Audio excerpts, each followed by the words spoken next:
Hello friends, చూడండి మా చిట్టుకుని ఎంత బాగా ఆడుకుంటుందో కదా.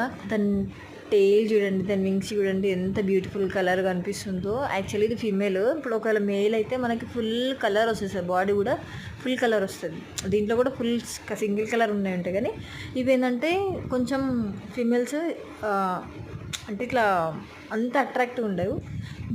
ఏ ఫిషెస్లో ఏదైనా కానీ ఏ ఫిష్ అయినా మేల్ అట్రాక్ట్ ఉంటుంది.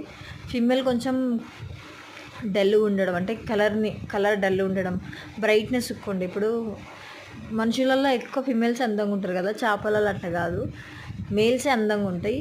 అండ్ ఇంకోటి ఏంటంటే ఇది చిన్న బేబీ ఉన్నప్పుడు తెచ్చుకున్నాం మేము. ఇప్పుడు చాలా పెద్దగా అయిపోయింది. అది నేను తెచ్చి 3-4 months అవుతుంది, అయినా కానీ ఇంత పెద్దగా అయిపోయింది.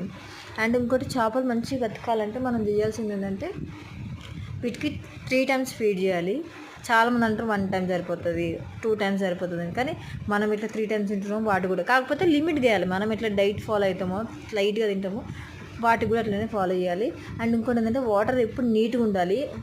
నీట్గా ఉండడం అంటే మొత్తం తీసి కడగొద్దు, మళ్ళీ కొన్ని పాత నీళ్ళు ఉండాలంటే. ఇప్పుడు స్టోరేజ్ వాటర్ అంటే యూజ్ చేసేవాడు, దీంట్లోనే స్టోర్ ఉంటాయి కదా ఆల్రెడీ ఫిష్ అక్వేరియంలోనే. అదే వాటర్ కొన్ని పక్కన పెట్టేసి రిమైనింగ్ మొత్తం ఫ్రెష్ వాటర్ వేసేసి ఈ వాటర్ని కలిపి ఒక 5 minutes ఇది టెంపరేచర్ ఈక్వల్గా సెట్ అయినాక అప్పుడు రిలీజ్ చేయాలి ఫిష్ని. అప్పుడు ఎక్కువ రోజులు బతుకుతుంది.